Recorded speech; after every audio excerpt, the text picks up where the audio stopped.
They are little rude, वो ना बहुत एकेडमिक में घुस रहे हैं. And I was like, oh my god, it's been 2 years. मैंने थोड़ा ब्रश अप तो किया है इलेक्ट्रॉनिक्स और कम्युनिकेशन इंजीनियरिंग वाला पार्ट, पर अगर वो मुझसे कोर डिटेल्स पूछने लगेंगे तो I don't know am I be able to answer or not. और यही हुआ. हाय एवरीबॉडी, सो ये सेशन एक इंटरव्यू एक्सपीरियंस है जो मैं आपसे साझा करना चाहती हूँ तब जब मैं आई एम कोईकोड के इंटरव्यू में बैठी थी. It was an offline interview, unlike कोई भी अदर न्यू या बेबी आई एम्स के कॉल जब आप देते हो. और इसके अलावा भी मैंने कैब के सारे कॉल्स कन्वर्ट किए थे, और इसके अलावा भी मैंने वाइजैक, अमृतसर, ट्रिची और रोहतक, इनके लिए जिनके लिए आपको सेपरेट फॉर्म फिल करना पड़ता है, वो कॉल्स कन्वर्ट किए थे. आई एम कोईकोड के इंटरव्यू में क्या हुआ था और कैसे सेशन था. Okay, so let's start from the beginning of the day. तैयार हो गए? तैयार मतलब सूट, शर्ट और बेलीज, जो एक फॉर्मल अटायर है. लोग कहते हैं कि साड़ी में भी जाते हैं लोग, but it is very rare I have seen. तो बेसिकली बिजनेस फॉर्मल्स में ही जाते हैं लोग. और तैयार होके लोग बिना कोट के भी आए थे. February 16 को मेरा इंटरव्यू था, and February 16 is close to my heart, क्योंकि उस दिन मेरे मम्मा पापा की एनिवर्सरी भी थी. पर कुछ प्लानिंग नहीं, कुछ भी नहीं, क्योंकि इंटरव्यू था, सो आई हैव टू गो. तो दिमाग में बस वही चल रहा था कि आज का दिन तो मुझे अच्छा करना है. और बैक एंड में ये भी था कि ये पहला ऑफलाइन इंटरव्यू है, तो I have to perform very well. और राइटिंग एबिलिटी टेस्ट पे भी मुझे ध्यान देना था, क्योंकि that is actually scoring part. बेहतर लिखने के लिए आपको बेहतर सोचना और बेहतर दिमाग से जाना पड़ता है. तो with a light breakfast I went with one of my colleague to the hotel. So my interview was in Monarch Luxur hotel in Bangalore, और हमको वहाँ पर पहुँचना था अराउंड 9:30. सो सुबह सुबह उठ के फटाफट से तैयार होके we just reach there.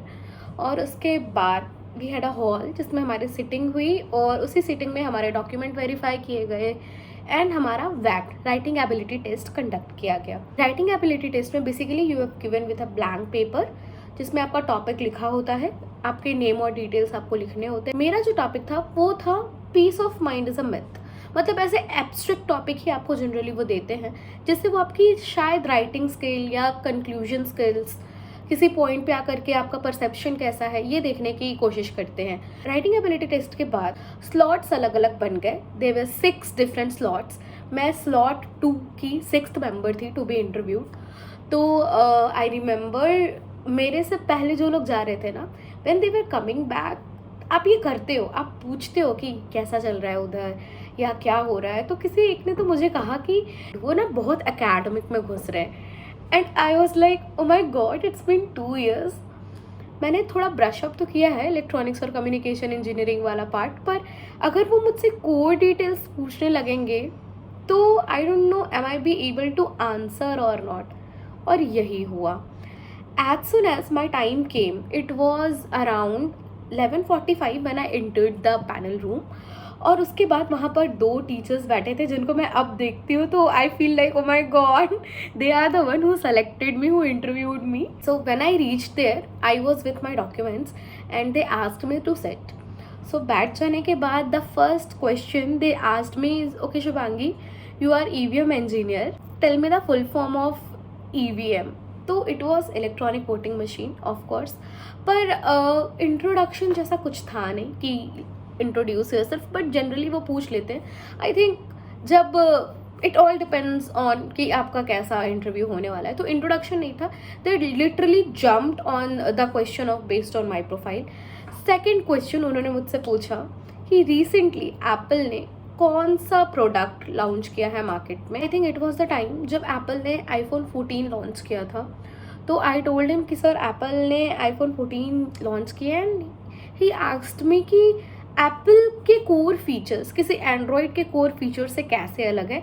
It was a basic question जो बीइंग एन इंजीनियर शायद मुझे बहुत अच्छे से पता होना चाहिए था, but I gave it a very सरफेशियल answers कि सर उनके प्रोसेसर्स अलग होते हैं, वो iOS पे काम करते हैं, और एंड्रॉयड बेसिकली या तो गूगल बेस्ड होता है या तो उनके कोर प्रोसेसर्स अलग होते हैं. तो that was not very clear. जो एक टेक्निकल आंसर हो सकता है उसका कोर नहीं था, but I think any how I made them understand. The very next question was कि फ्रीक्वेंसीज की बात करते हैं, what is difference between AM, PM and FM, amplitude modulation, phase modulation and frequency modulation. Okay, I draw the sketch of the signals कि कैसे very करती हैं.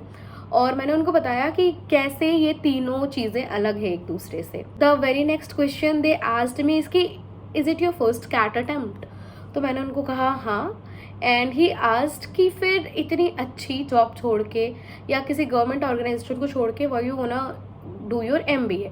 तो बेसिकली ये क्वेश्चन अलाइन होता है कि वाई MBA, और I gave the prepared answer for MBA कि सर जहाँ पे मैं काम कर रही हूँ वहाँ पर it is more toward man power handling and project management, but I believe जो कोर थ्योरेटिकल स्किल्स या थ्योरेटिकल नॉलेज मुझे चाहिए वो पाने के लिए मुझे बहुत स्ट्रगल करना पड़ेगा एक ऐसे फेज तक, और मुझे 5-6 साल तो लग जाएंगे तब मैं वो कॉन्सेप्ट बिल्ड कर पाऊँगी अपने अंदर। इससे बेहतर है कि मैं एक करिकुलम का पार्ट बन के वो चीज़ें सीख सकूं, और इसलिए मैं MBA करना चाहती हूँ और एक बेहतर पोजीशन पर कम समय में भी पहुँचना चाहती हूँ। Okay, I believe they were pretty convinced with the answer. So there were 2 panelist. जब एक पैनलिस्ट मुझसे सवाल पूछते थे, the other one keep googling with the reference of that, क्योंकि अगर आप इंजीनियरिंग के कोई टेक्निकल टर्म्स उनको बोलोगे और वो इंजीनियरिंग प्रोफाइल का चाहे ना भी हो तो उनको रेलेवेंस समझ में आए। Then they proceeded toward my work ex. उन्होंने मुझसे पूछा कि how the work is happening there in BEL, and मैंने उनको पूरे 8-8.5 घंटे का शेड्यूल बताया from the arrival of people to the objective, कि हमारा ऑब्जेक्टिव क्या होता है पहले तो, हु आर आर कस्टमर्स जो कि ECI है, और how the processes goes on, और कभी कभी फ्रीक्वेंट विजिट जो हमको अलग अलग स्टेट्स में करना पड़ता है when there is elections around. Then they asked कि okay tell me can EVM be hacked? उनको मैंने बहुत ही अच्छे से डिफाइन किया कि how it can't be hacked, it can be tampered, कि किसी ने उठा के पटक ही दिया, उसके स्क्रूज ढीले हो ही गए तो आप कुछ नहीं कर सकते। बट अगर कोई कहता है कि EVM हैक्ड है एंड उनका वोट किसी और को जा रहा है तो दैट इज़ रॉन्ग, ये कभी हो नहीं सकता। आज तक ये कभी प्रूफ भी नहीं हो पाया है, और इससे जुड़ा लॉ भी है कि अगर किसी ने एक्चुअली मैनिपुलेट करने की कोशिश की इलेक्शन प्रोसेस को तो उसको 2 साल की जेल और 5,000 रुपये जुर्माना है। उसके बाद they started scrolling toward my SOP, और SOP में आई हैड मेंशन कि मैं पुरस्कार NGO के लिए काम करती हूँ। देयर केम द टाइम जब मैं थोड़ा सा फंसी, क्योंकि उन्होंने मुझसे पूछा what is the difference between a NGO and NPO? NGO होता क्या है और NPO से कैसे अलग है? तो NGO के बारे में मैंने उन्हें बताया कि it is a non governmental organization जो गवर्नमेंट सर्टिफाइड तो होता है, एक पर्पस के लिए काम करता है, और there should be more than 5 number of members. But NPO privately भी हो सकते हैं और उनका मकसद किसी पर्टिकुलर प्रोसेस से मनी अर्न करना भी होता है। देन दे इंटरप्टेड एंड से कि तो आपका कहने का मतलब है NGOs पैसे अर्न नहीं करते, NGOs के थ्रू बिजनेसेस नहीं चलती।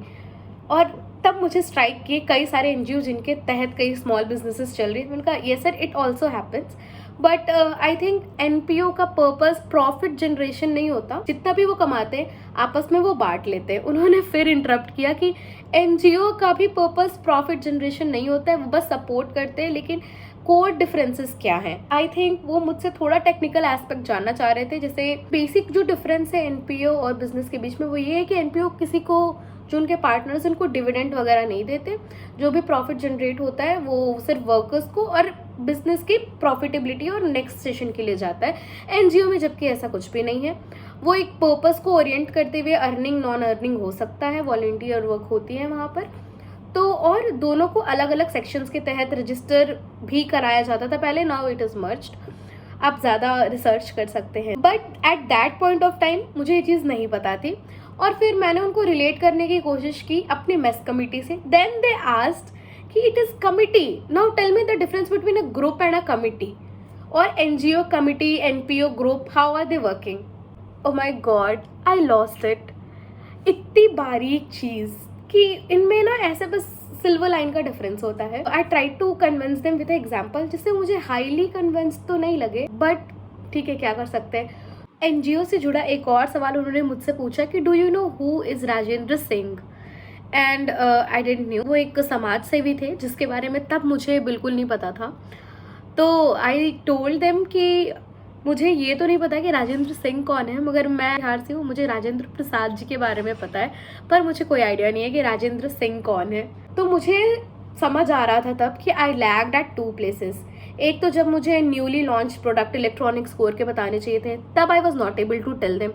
दूसरा, मैंने NGO में काम किया था, तो I was not able to tell them कि क्या कोड डिफरेंसेस हैं इनके बीच में। मैंने उनको सरफेस लेवल पर समझाया था, पर they were not very much convinced.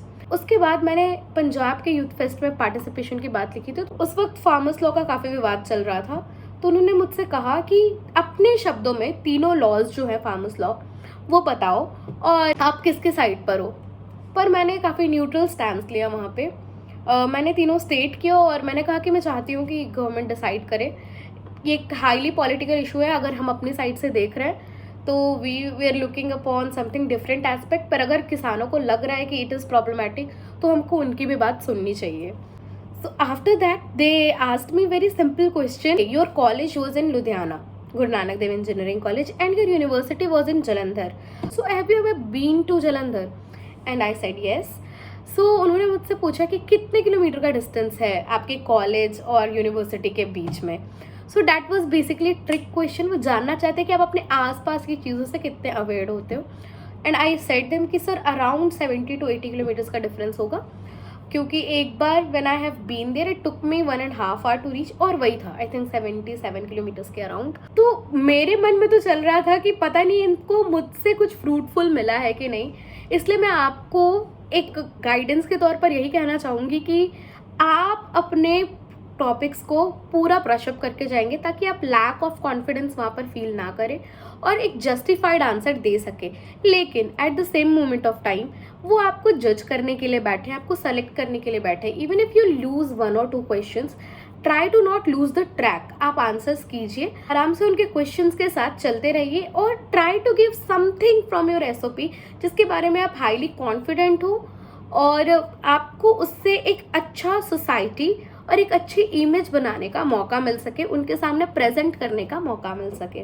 That is it is how my interview went. I hope इससे आपको मदद मिलेगी। आगे मैं और इंटरव्यू एक्सपीरियंस लेकर के आपके सामने आती रहूँगी। So stay tuned, bye bye, all the best.